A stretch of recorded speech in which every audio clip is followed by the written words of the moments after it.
Hello, John Neal here. It is Sunday the 12th of October 2025 and here's another instalment on this playlist, Question of Faith.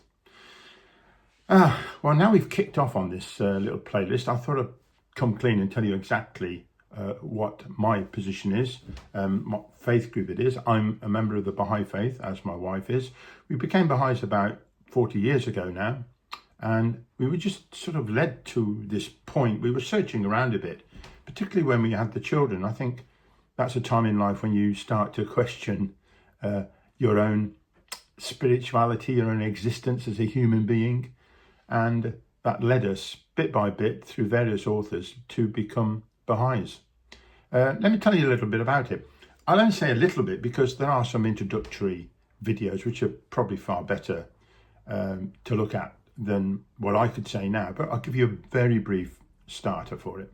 The Baha'i faith started in the Middle East, in Persia, what is now Iran, in 1844.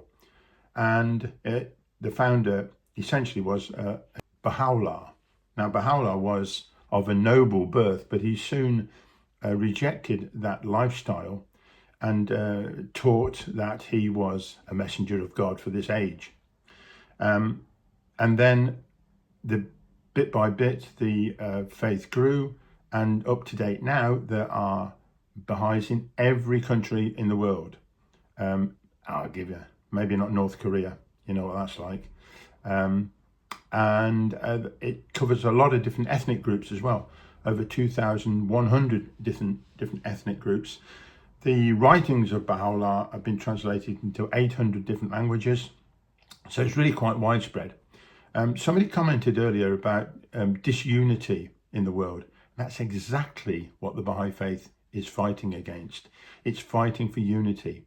Some of the watchwords of the Baha'i faith are: the earth is but one country and mankind its citizens, and the well-being of mankind, its peace and security are unattainable unless and until its unity is firmly established. These are the writings of Baha'u'llah. You can read more at another time. So let me focus you, if I may, on one person in particular, because in a unique position in the Baha'i faith, we have Baha'u'llah's eldest son, Abdu'l-Baha, who we see as the perfect example it is to be a Baha'i.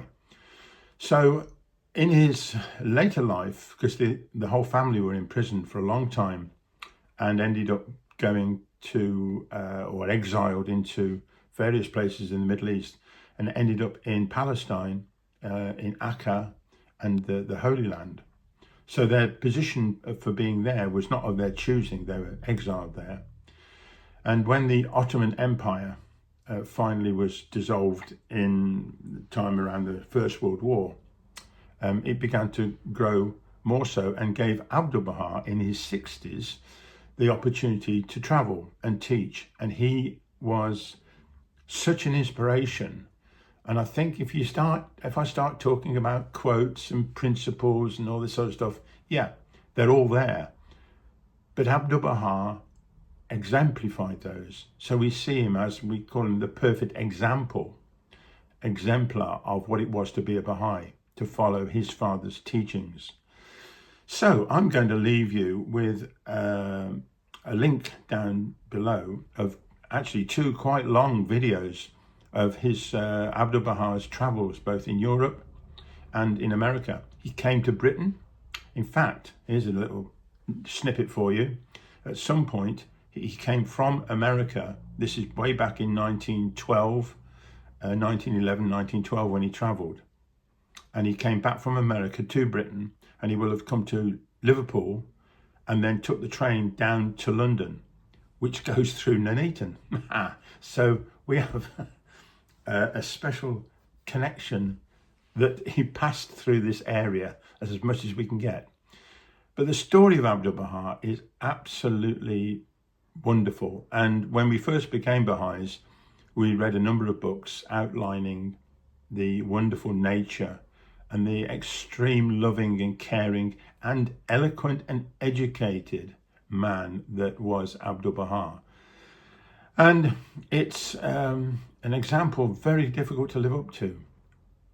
I know some people might turn in times of trouble or problems and say, what would Jesus have done? And that's absolutely fine. Yeah, what would he have done? I mean, there are instances today where you could sit back and think, what would Jesus do if he was in certain situations in the world? Well, what we might say is, what would Abdu'l-Baha have done? And not only that, what did he do? Because he visited places around the world, in Europe and in North America.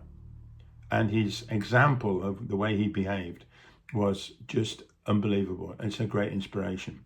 So apart from all the prayers and the readings and the study that we might do, just to turn to Abdu'l-Baha and see what he did and the way he behaved and the example he gave us is quite inspirational. So I'll leave you with that.